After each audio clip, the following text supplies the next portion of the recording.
नमस्ते मेरा प्रिय बच्चों। आज मैं आपके लिए लेकर आया हूँ हिंदी का एक बहुत ही इम्पोर्टेंट टॉपिक अलंकार। तो चलिए बच्चों, आज हम लोग अलंकार के बारे में पढ़ते हैं। अलंकार का मतलब होता है आभूषण या गहना, जिसको इंग्लिश में ज्वेलरी कहते हैं। बच्चों, जैसा कि आप जानते हैं, ज्वेलर का इस्तेमाल एक स्त्री या कोई महिला अपनी सुंदरता को बढ़ाने में करते हैं। उसी प्रकार से अलंकार का भी इस्तेमाल हम लोग शोभा को बढ़ाने में करते हैं, सुंदरता को बढ़ाने में करते हैं। उसी आधार पर अलंकार की परिभाषा दी जा सकती है। अलंकार की परिभाषा, काव्य की शोभा बढ़ाने वाले शब्द को अलंकार कहते हैं। अलंकार, अलम प्लस कार, अलंकार, अलंकृत करने वाला। अलंकार में 3 भेद है: शब्द अलंकार, अर्थ अलंकार, उभय अलंकार। शब्द अलंकार में प्रमुख है अनुप्रास, यमक, श्लेष। उसी तरह अर्थ अलंकार में प्रमुख है उपमा, रूपक, मानवीकरण, अतिशयोक्ति। शब्द अलंकार मतलब क्या है? जब काव्य में शब्द के विशिष्ट प्रयोग से सौंदर्य और चमत्कार उत्पन्न होता है, वहाँ शब्द अलंकार होता है। अर्थ अलंकार मतलब जब काव्य में अर्थ के कारण सौंदर्य या चमत्कार उत्पन्न होता है, वहाँ अर्थ अलंकार होता है। यहाँ शब्द अलंकार में शब्द के कारण सौंदर्य होता है, उसी तरह अर्थ अलंकार में अर्थ के कारण सौंदर्य होता है। आइए अलंकार के बारे में जानें। अलंकार, अलंकार 2 शब्द से मिलकर बना है, अलम प्लस कार। यहाँ पर अलम का अर्थ है आभूषण और कर का अर्थ है सुसज्जित करने वाला।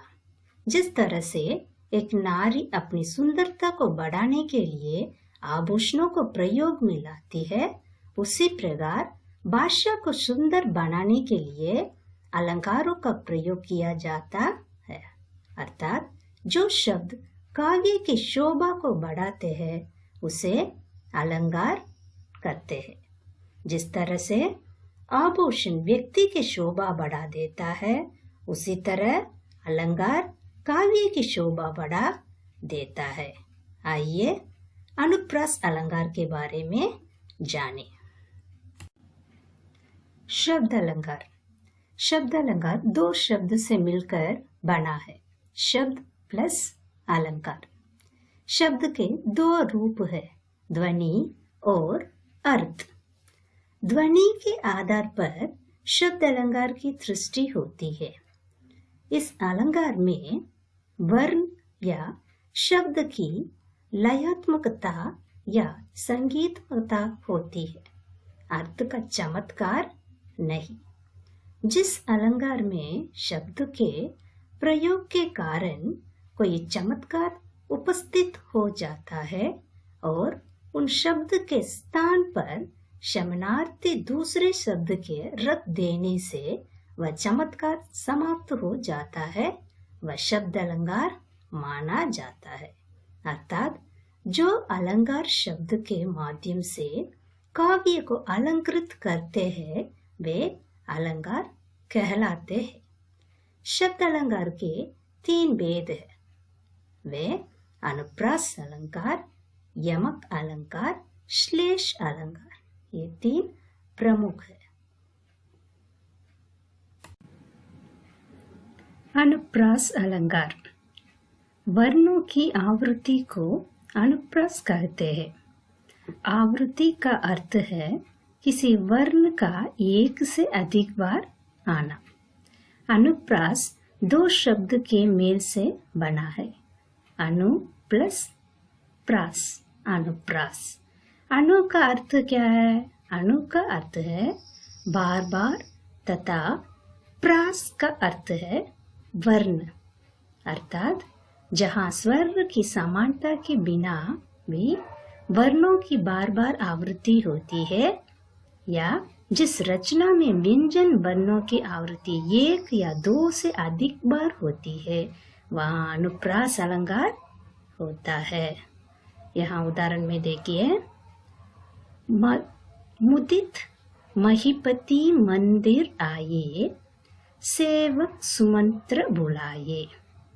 यहाँ देखिए, यहाँ म वर्ण की आवृत्ति बार बार हो रही है। यहाँ पहले पद में म वर्ण की और दूसरे वर्ण में स वर्ण की आवृत्ति हुई है, अतः यहाँ अनुप्रास अलंकार है। यहाँ दूसरा उदाहरण में देखिए, तरनी तनुजा तात तमाल तरुवर बहु चाई। यहाँ देखिए, यहाँ त वर्ण की आवृत्ति बार बार हो रही है। जैसे कि आप देख सकते हैं कि ऊपर दिए गए उदाहरण में यहाँ देखो, त वर्ण की आवृत्ति हो रही है एवं हम जानते हैं कि जब किसी वाक्य में किसी वर्ण या व्यंजन की एक से अधिक बार आवृत्ति होती है तब वहाँ अनुप्रास अलंकार होता है। अतः यह उदाहरण अनुप्रास के अंतर्गत आएगा। अनुप्रास अलंकार के प्रकार: चेकानुप्रास अलंकार, वृत्त्यानुप्रास अलंकार, लाटानुप्रास अलंकार। चेकानुप्रास अलंकार काव्य में जहाँ कभी भी एक से अधिक बार वर्णों की आवृत्ति स्वरूप एवं क्रम से शब्द के आरंभ में या अंत में सिर्फ एक बार हो, अर्थात वह वर्ण दोहराया गया हो, वहाँ चेकानुप्रास अलंकार होता है।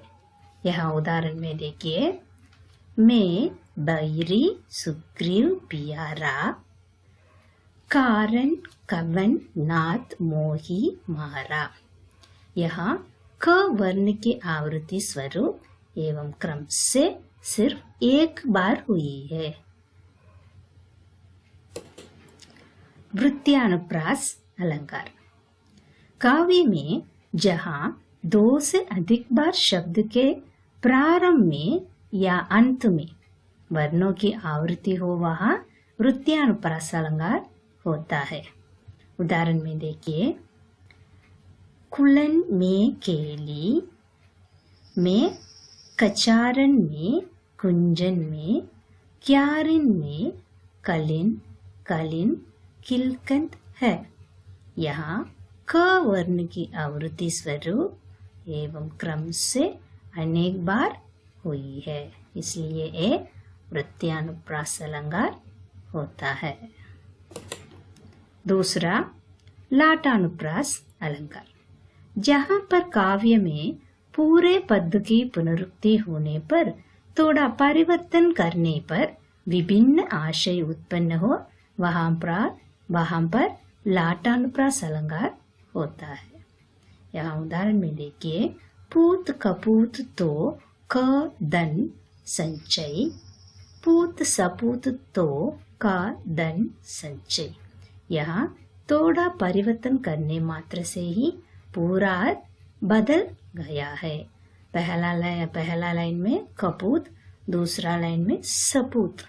यहाँ थोड़ा परिवर्तन, इसलिए पूरा अर्थ बदल गया है। ये लाटानुप्रास अलंकार होता है। यमक अलंकार, जिस जगह एक ही शब्द एक से अधिक बार प्रयुक्त हो लेकिन उस शब्द का अर्थ हर बार भिन्न हो, वहाँ यमक अलंकार होता है। जिस प्रकार अनुप्रास अलंकार में किसी एक वर्ण की आवृत्ति होती है, उसी प्रकार यमक अलंकार में क्या है, किसी काव्य का सौंदर्य बढ़ाने के लिए एक शब्द की बार बार आवृत्ति होती है। अनुप्रास अलंकार में वर्ण की आवृत्ति, यहाँ यमक अलंकार में एक शब्द की बार बार आवृत्ति होती है। प्रयोग किए गए शब्द का अर्थ हर बार अलग होता है। शब्द ही 2 बार आवृत्ति होना वाक्य का यमक अलंकार के अंतर्गत आने के लिए आवश्यक है। यहाँ उदाहरण में देखिए, कनक कनक ते सौगुनी मातकता अधिगाय या काये बहुरात नर या पा बहुराय। इस पद में कनक शब्द का प्रयोग 2 बार हुआ है। यहाँ देखिए, कनक कनक कनक शब्द का प्रयोग 2 बार हुआ है। प्रथम कनक का अर्थ सोना मतलब गोल्ड, और दूसरा कनक का अर्थ है दतूरा। दतूरा मतलब अनाज। अतः कनक शब्द का 2 बार प्रयोग और भिन्नता के कारण उक्त पंक्तियों में यमक अलंकार की छटा दिखती है। कनक कनक 2 बार आता है। यमक अलंकार मतलब जब एक शब्द का 2 या 2 से अधिक बार प्रयोग हुआ हो। यहाँ कनक कनक 2 बार आता है, इसलिए जब एक ही शब्द का 2 या 2 से अधिक बार प्रयोग हुआ हो लेकिन प्रत्येक बार अर्थ अलग हो तो वहाँ यमक अलंकार होता है। दूसरा उदाहरण में देखिए, काली घटा का घमंड घटा। यहाँ घटा शब्द की आवृत्ति भिन्न भिन्न अर्थ में हुई है। पहले घटा शब्द का अर्थ वर्ण काल में उठने वाले मेघमाला के अर्थ में प्रयुक्त हुआ है, और दूसरी बार घटा का अर्थ है कम हुआ। अतः यह यमक अलंकार है। श्लेष अलंकार।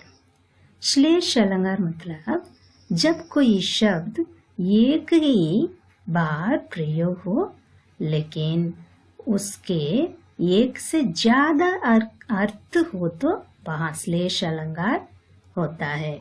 यहाँ उदाहरण में देखिए, रहीमन पानी राखिए बिन पानी सब सून पानी गए न उबरे मोती मानुष चून।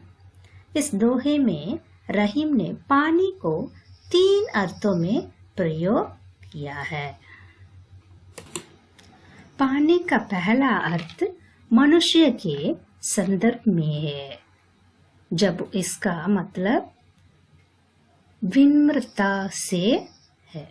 रहीम कह रहे हैं कि मनुष्य में हमेशा विनम्रता पानी होना चाहिए। पानी का दूसरा अर्थ क्या है? आबा, तेज या यमक से है। रहीम कहते हैं कि यमक के चमक के बिना मोती का कोई मूल्य नहीं। पानी का तीसरा अर्थ क्या? जल से है, जैसे आटे मतलब चून से जोड़कर दर्शाया गया है। रहीम का कहना है कि जिस तरह आटे का अस्तित्व पानी के बिना नम्र नहीं हो सकता और मोती का मूल्य उसकी आभा के बिना नहीं हो सकता है, उसी तरह मनुष्य को भी अपने व्यवहार में हमेशा पानी रखना चाहिए, जिसके बिना उसका मूल्य होता है। अतः यह उदाहरण श्लेष के अंतर्गत आएगा। अर्थ-अलंकार मतलब जब काव्य में अर्थ के कारण सौंदर्य या चमत्कार उत्पन्न होता है, वहाँ अर्थ-अलंकार होता है। अर्थ-अलंकार में भेद में मुख्य है उपमा, रूपक, उत्प्रेक्षा, अधिशोक्ति, मानवीकरण। उपमा अलंकार मतलब जहाँ 2 वस्तुओं या व्यक्तियों में अंतर होते हुए भी उनकी आकृति एवं गुण की समानता की जाए, वहाँ उपमा अलंकार होता है।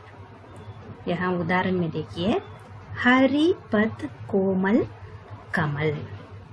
हरी के पौरे की तुलना कमल के फूल से की गई है।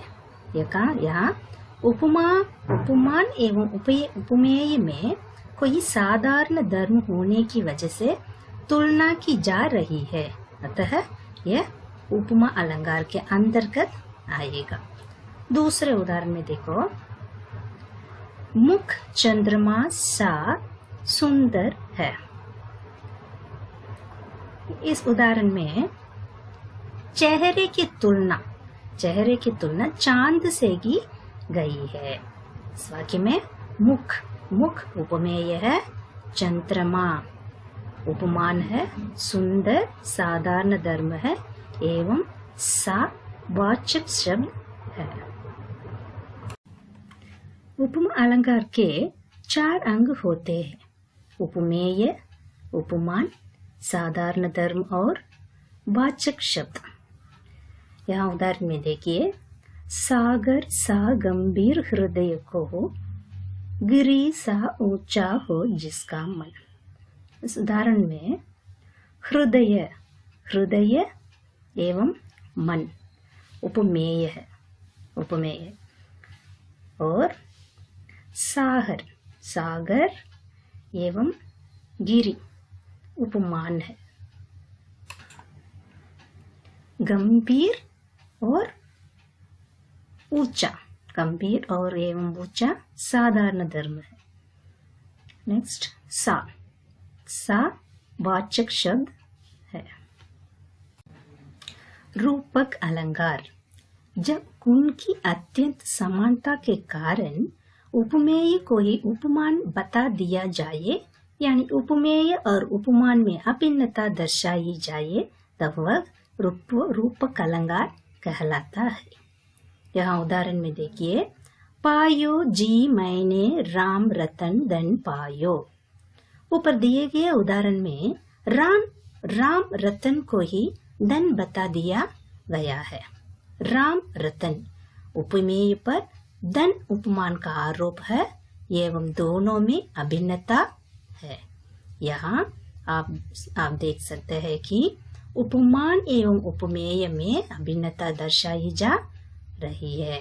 हम जानते हैं कि जब अभिन्नता दर्शाई जाती है तब वह रूपक अलंकार होता है, अतः यह उदाहरण रूपक अलंकार के अंतर्गत आएगा। रूपक अलंकार के अर्थ क्या है? जहाँ उपमेय में उपमान का अभेद रूप से आरोप किया गया हो, वहाँ रूपक अलंकार होता है। और उपमेय और उपमान मतलब क्या है? उपमेय मतलब जिसकी तुलना की जाती है उसे उपमेय कहते हैं, जिससे तुलना की जाए उसे उपमान कहते हैं। उत्प्रेक्षा अलंकार, जब समानता होने के कारण उपमेय में उपमान के होने की कल्पना की जाए या संभावना हो, तब वहाँ उत्प्रेक्षा अलंकार होता है। यदि पंक्ति में मनु, जनु, जनुहु, जनहु, जानो, मानहु, मानो, मिश्रय, ईव, जो आदि आता है, वहाँ उत्प्रेक्षा अलंकार होता है। यहाँ उदाहरण में देखिए, ले चला साथ में तुझे कनक, जो भिक्षुक लेकर स्वर्ण। ऊपर दिए गए उदाहरण में जैसा कि आप देख सकते हैं कि कनक का अर्थ है दतूरा। यहाँ कनक का अर्थ है दतूरा। कवि कहता है कि वह दतूरा को ऐसे ले चला मानो कोई भिक्षु सोना ले जा रहा हो। काव्यांश में जो शब्द का इस्तेमाल हो रहा है एवं कनक उपमेय में स्वर्ण उपमान के होने की कल्पना हो रही है, अतएव यह उदाहरण उत्प्रेक्षा अलंकार के अंतर्गत आएगा। अतिशयोक्ति अलंकार, जब किसी वस्तु, व्यक्ति आदि का वर्णन बहुत बाधा चढ़ाकर किया जाए, तब वहाँ अतिशयोक्ति अलंकार होता है। इस अलंकार में नामुमकिन तथ्य बोले जाते हैं। यहाँ उदाहरण में देखिए, आगे नदियां पड़ी अपार घोड़ा कैसे उतरे पार। राणा ने सोचा इस पार तब तक चेतक था उस पार।